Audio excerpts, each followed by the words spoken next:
Buenas tardes, mi nombre es Francisco Abelenda.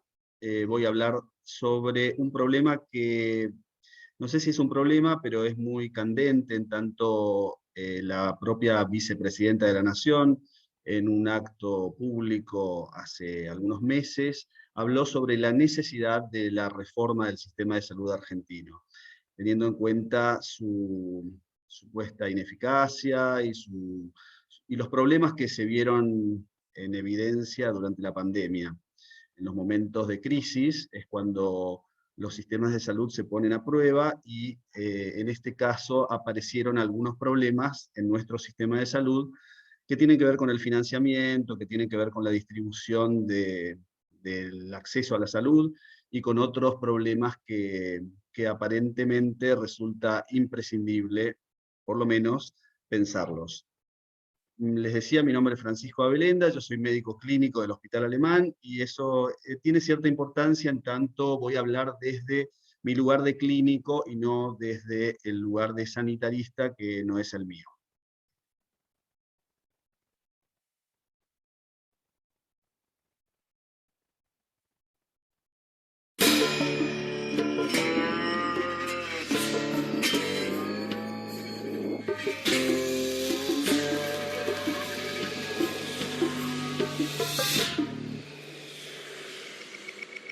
Bueno, la mayoría de ustedes habrá visto esta serie, Breaking Bad. Es una serie dentro de las más icónicas de esta nueva etapa de series en Netflix y en otros soportes. Y la verdad es que los que vieron la serie habrán visto que se trata de un profesor de un colegio secundario de Estados Unidos, de la ciudad de Albuquerque, en Nuevo México, y que le diagnostican un cáncer de pulmón. Va al médico, le diagnostica el cáncer de pulmón y sale de ahí con la certeza de que va a ser imposible para él pagar el tratamiento de ese cáncer con el sueldo que él obtiene como profesor de química. Eso lo lleva a una serie de decisiones por las cuales termina siendo quien todos conocemos, un narcotraficante muy importante del sur de Estados Unidos. Ese es el argumento principal de la serie, y creo que más allá de lo buena que es la serie, nos muestra que en el país más importante del mundo, por lo menos en cuanto a ingresos, a poderío militar, a un montón de circunstancias, el problema también existe, y el problema existe y es grave. Así que me parecía que antes de hablar sobre el sistema de salud argentino, convenía un poquito repasar qué sucede en el sistema de salud de Estados Unidos. El sistema de salud de Estados Unidos, ustedes saben, es un sistema mixto, con un seguro médico público y privado. Lo que lo distingue del resto de los países en general es que el sector privado predomina sobre el público de una manera apabullante, y sobre todo que Estados Unidos no cuenta con una cobertura universal de salud. El sistema de salud, fíjense, el 48% de la población estadounidense, esto es una encuesta del año 2011, previo a lo que conocemos como el Obamacare, que ya vamos a comentar un poquitito. El 48% de la población de Estados Unidos tenía un seguro privado a través de su empleador, o sea, prácticamente la mitad de la población tenía un seguro médico privado. Del resto, el 5% tenía un seguro médico de forma independiente, es decir, pagaba un seguro médico. El 13% estaba cubierto por un programa que se llama Medicare, que es muy importante, que tiene que ver con la seguridad social. El 18% por otro programa que se llama Medicaid, y el 16% de los ciudadanos norteamericanos no tenía seguro médico en el año 2011. 2011, no hace tanto, hace 10 años. Este 16% son 50 millones de personas sin cobertura médica. Dado el alto costo de la atención médica, la mayoría de las personas sin cobertura no pueden pagar los tratamientos más costosos. Ustedes también, ya que hablamos de series y de cine, pueden visitar la película, sobre todo la apertura de la película de Michael Moore, que se llama Sicko, S-I-C-K-O, y en la cual Michael Moore cuenta la historia de una persona que se corta unos dedos de la mano, tiene que ir a un hospital en Estados Unidos y le dan a elegir qué dedo se lo colocan, no tiene cobertura médica, y la película comienza hablando sobre los problemas que hay en la salud de Estados Unidos, no en aquellos que no tienen ningún tipo de cobertura, sino en aquellos que sí la tienen. Ustedes saben que hubo una gran polémica con Obama, que lo vemos ahí en la foto firmando el proyecto de ley. El presidente Barack Obama en Estados Unidos hizo, o sea, tomó conciencia del grave problema de 50 millones, o sea, más que la población argentina, sin ningún tipo de cobertura de salud. Y consideró que debía enviar un proyecto de ley que se aprobó y a lo que se llamó Ley de Cuidado de Salud a Bajo Precio. La prensa la bautizó como Obamacare, que estableció bolsas de seguros médicos para que los estadounidenses pudieran comprar pólizas individuales y creó subsidios federales para que los inscritos con ingresos bajos y moderados pudieran comprar planes por menos del 10% de sus ingresos. O sea, imagínense, estamos hablando del país más importante, o uno de los más importantes del mundo, desde el punto de vista de ingreso per cápita, de Producto Bruto Interno, de industrialización, de industria armamentista, de exportación de sus principios democráticos y demás, que tenía 50 millones de personas sin ningún tipo de cobertura médica. Para no hablar de un sistema de salud que creo que prácticamente todo el mundo considera ineficiente, podemos hablar de que en el mundo sí hay algunos sistemas de salud que son considerados eficientes o eficaces, ¿no? Por ejemplo, el sistema británico. Todos conocemos el Servicio Nacional de Salud del Reino Unido, el NHS, el NHS. Es el sistema de salud del que vamos a hablar un poquito, algunas cositas que me parecen importantes antes de empezar a pensar siquiera en la probabilidad en la posibilidad de un sistema, de una reforma de nuestro sistema de salud. También el Sistema Nacional de Salud cubano, bueno, más allá de las críticas que se pueden hacer al sistema político de Cuba, creo que hay una coincidencia de que dentro de todas las dificultades que tienen, con el bloqueo económico, con la primarización de su economía, con la caída del bloque socialista, después de la caída del muro de Berlín, cuando desapareció la Unión Soviética, cuando pasaron el periodo especial en tiempos de paz. Es decir, a pesar de todos esos problemas, el Sistema Nacional de Salud cubano se mantiene incólume con sus brigadas incluso hacen atención internacionalista, con sus brigadas de médicos que atienden la salud, poniendo un gran énfasis en la atención primaria. Incluso es uno de los países del mundo que más vacunados tiene, con una vacuna propia, lo cual tiene mi respeto, por supuesto. El sistema de salud de Canadá, que es un sistema también socialista, basado sobre todo con una muy eficiente administración de los recursos, que le ha valido grandes críticas también, incluso hay muchos mitos sobre el sistema de salud canadiense que se dicen en Estados Unidos y la verdad es que son muchos de ellos falsos. En Argentina hubo una película que fue muy vista que se llamó Las Invasiones Bárbaras y que de alguna manera contribuyó a este mito de que en Canadá no se podía acceder a la salud de manera fácil, porque la película esta, Las Invasiones Bárbaras, era la de un profesor universitario que tenía que hacerse, en la traducción, en los subtítulos decían una tomografía computada de tórax, y no conseguía turno, así que los amigos juntaron plata para pagarle el estudio en Estados Unidos, así que viajó a hacerse la tomografía a Estados Unidos y, y se la pudo hacer. En realidad lo que sucedía era que se tenía que hacer una tomografía por emisión de positrones, que en Canadá en ese momento no había muchos equipos y había una larga espera. Y la película, en la traducción, digamos, en los subtítulos, aparecía como una tomografía computada, lo cual espantó mucho a la gente acá en Argentina, pensando que en Canadá una persona no podía hacerse una tomografía computada si un médico la indicaba. El Sistema Nacional de Salud del Reino Unido, lo podemos poner como ejemplo, más allá de que hay muchos problemas que tiene también y muchas críticas que lo ha llevado a una cantidad de reformas, pero hay que pensar que es un sistema de atención gratuita a más de 60 millones de personas, que a pesar de algunas reformas mantiene su principio fundacional, que es la obligación de ofrecer un servicio de salud integral gratuito para toda la población sin distinción de ingresos, incluso cobertura 100% de medicamentos, ¿no? El 10% de la población elige no estar en este sistema, o por lo menos no estar en forma completa en este sistema, y recurre a la medicina privada, que también existe, para evitar esperas, para tener una mejor hotelería, eventualmente ante internaciones, y sobre todo el libre acceso a especialistas. Tengan en cuenta que muchos de los médicos que participan en la medicina privada y el sistema de salud en general es el mismo prácticamente. De lo que se trata es cierta exclusividad en la atención médica.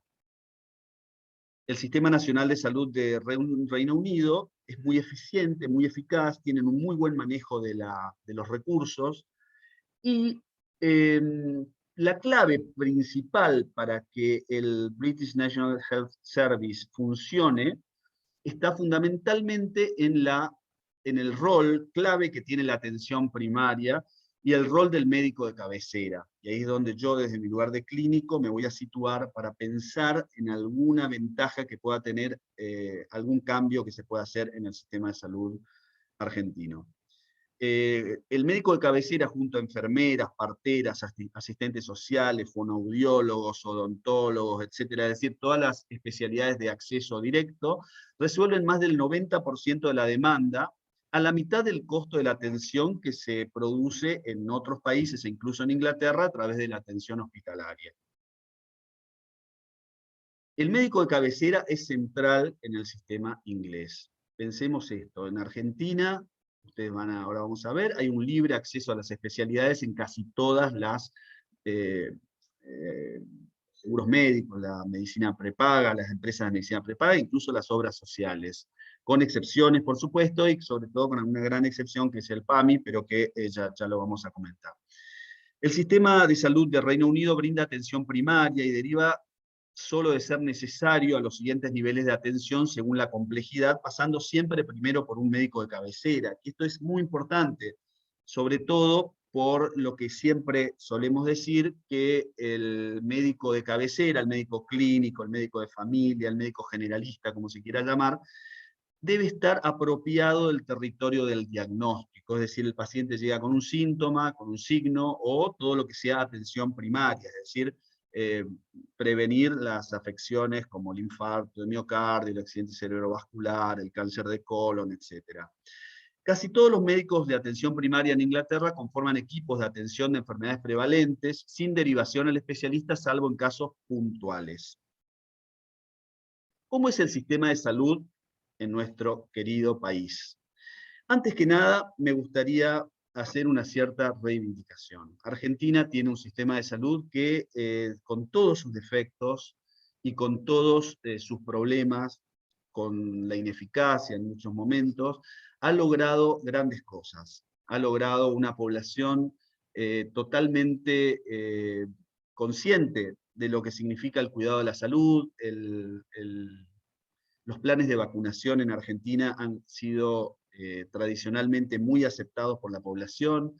La comunicación en salud es libre y se produce, es cuestionable por supuesto, pero también es cierto que se trata de una población altamente informada. En ese sentido, tenemos indicadores de salud que están muy por encima, que no los vamos a hablar acá, pero están muy por encima de los indicadores de salud de otros países de Latinoamérica, y que eso me parece muy importante, y que tiene que ver con una tradición que arranca en la década del 40, 50, con la fundación, con la formación del Ministerio de Salud de la Nación, y con este sistema tan particular que tiene Argentina, que los voy a comentar ahora. En principio, hay tres sectores. Es un sistema de salud mixto, en el que hay tres sectores. Creo que la mayoría de los que están escuchando lo conocen, pero no está de más el recordar algunas cositas. Hay un sector público, que tiene que ver con los hospitales, ya lo vamos a ver. Un sector que son los seguros sociales, es decir, las obras sociales, como solemos llamar. Y un sector privado. El sector público, a su vez, recibe sus fondos de los recursos nacionales, provinciales y municipales, porque hay hospitales que son provinciales, hospitales que son nacionales, hospitales y salitas municipales, y también hay planes de salud de esos tres estamentos que reciben fondos del erario público. El Seguro Social, sin embargo, también recibe en algunos casos recursos provinciales, recursos nacionales, que se reparten, por ejemplo, a través de lo que en algún momento se llamaba programas especiales, hoy, bueno, tienen otros nombres, pero fundamentalmente se financia a través de las contribuciones de los trabajadores y de las contribuciones de los empleadores. Es lo que llamamos las cargas sociales. Una parte de ella va para pagar el seguro social de salud de todo empleado registrado en la Argentina. En cambio, el sistema privado es lo que nosotros solemos llamar prepagas, los seguros médicos privados, que hay cierta confluencia entre los seguros sociales y los privados, en tanto a veces se pueden derivar fondos de un sector a otro, y hay algunas empresas prepagas que tienen también una función de obra social. Y reciben sus ingresos a través fundamentalmente de los individuos que contratan en forma libre, y Argentina en ese sentido es uno de los países del mundo en el que los ciudadanos más contratan seguros de salud, y las empresas, que son fundamentalmente las que contratan a personales que están fuera de convenio y les otorgan un seguro de salud. Bueno, conocemos todas las grandes prepagas, OSDE, Swiss Medical, etc. Y a su vez hay distintos hospitales privados que tienen su propia obra social. Fundamentalmente los que son prestadores de estos distintos estamentos son el Ministerio de Salud, fundamentalmente en el sector público, el Seguro Social, las Obras Sociales Nacionales y Provinciales, y el PAMI, fundamentalmente el Instituto Nacional de Seguro Social, Jubilaciones y Pensiones, que es el PAMI, las empresas de medicina prepaga en el caso del sector privado. Los proveedores son fundamentalmente en el sector público los hospitales y centros de salud, y en el seguro social los profesionales y los establecimientos de salud profesionales. Los usuarios del sector público, fíjense, esto también es importante porque hay mucho pasaje de un sector a otro, fundamentalmente las personas sin cobertura médica, pero a su vez también los hospitales y centros de salud públicos atienden a las obras sociales, y en algunos casos el sector privado deriva hacia el sector público algunas prestaciones que son especiales, e incluso el sector público financia algunas prestaciones que se realizan en el sector privado. Por ejemplo, está todo el tema de los trasplantes y demás.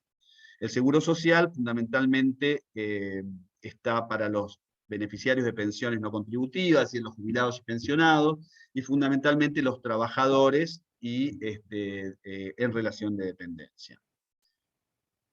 Este es el sistema de salud argentino.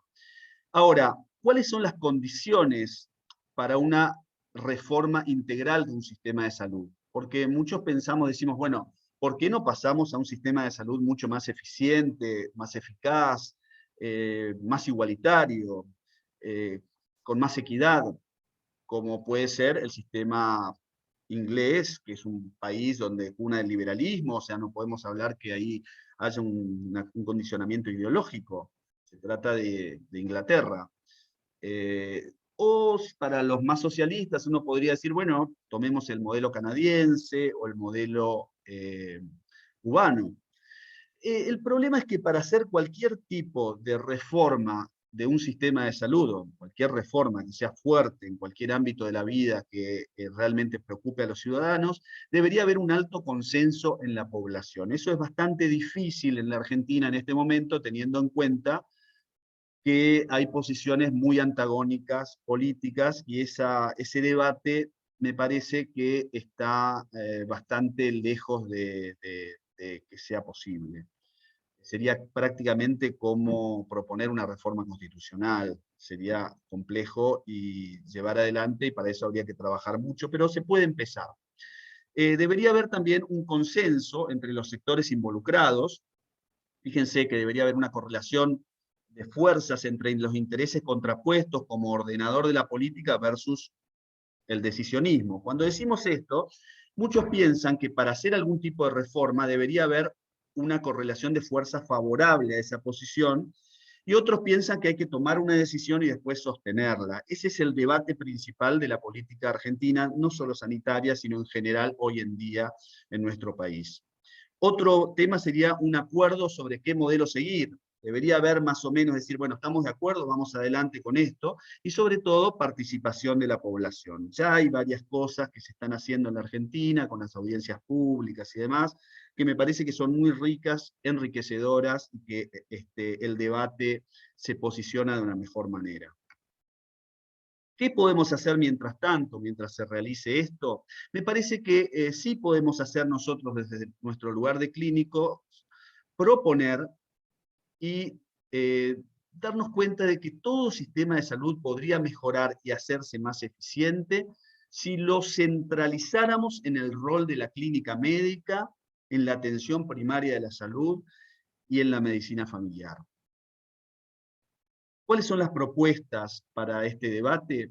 En principio, en todo foro en el que nosotros podamos hablar sobre reforma del sistema de salud, desde nuestro lugar de clínicos, situar a la clínica médica en el centro de los tres sistemas de salud, y esto obviamente va a tener apoyos y resistencia. Los clínicos estaríamos encantados porque la verdad es que el lugar del clínico a veces se malinterpreta, se piensa como una especie de auxiliar, cuando en realidad debería ser casi un dique, un dique de contención de la mayoría de las consultas y del acceso a la salud, a través de la atención primaria y sobre todo a través de la etapa del diagnóstico.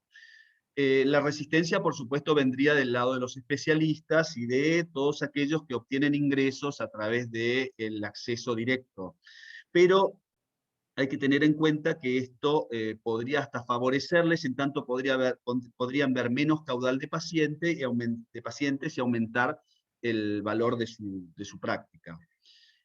También pensar muy bien el rol de la evaluación de tecnología sanitaria y la medicina basada en la evidencia en la búsqueda de una eficacia mayor o una eficiencia mayor de nuestro sistema de salud. Y por último, el impacto en la población de cualquier limitación al acceso a la salud, por más de que ésta sea favorable, es algo que hay que considerar porque está muy, ¿cómo decirlo?, muy difundido entre la población que acceder directamente a los especialistas es tener un acceso a la salud mejor. Y eso no es así, y por eso es que tal vez debamos, antes de pensar en cualquier tipo de cambio o reforma del sistema de salud, ganar el espacio público con la bandera de la clínica médica. Bueno, esto fue todo. Espero que haya servido como una pequeña punta para iniciar el debate sobre cualquier tipo de reforma posible del sistema de salud, en el cual la clínica médica debe estar en el centro de la discusión. Muchas gracias a todos.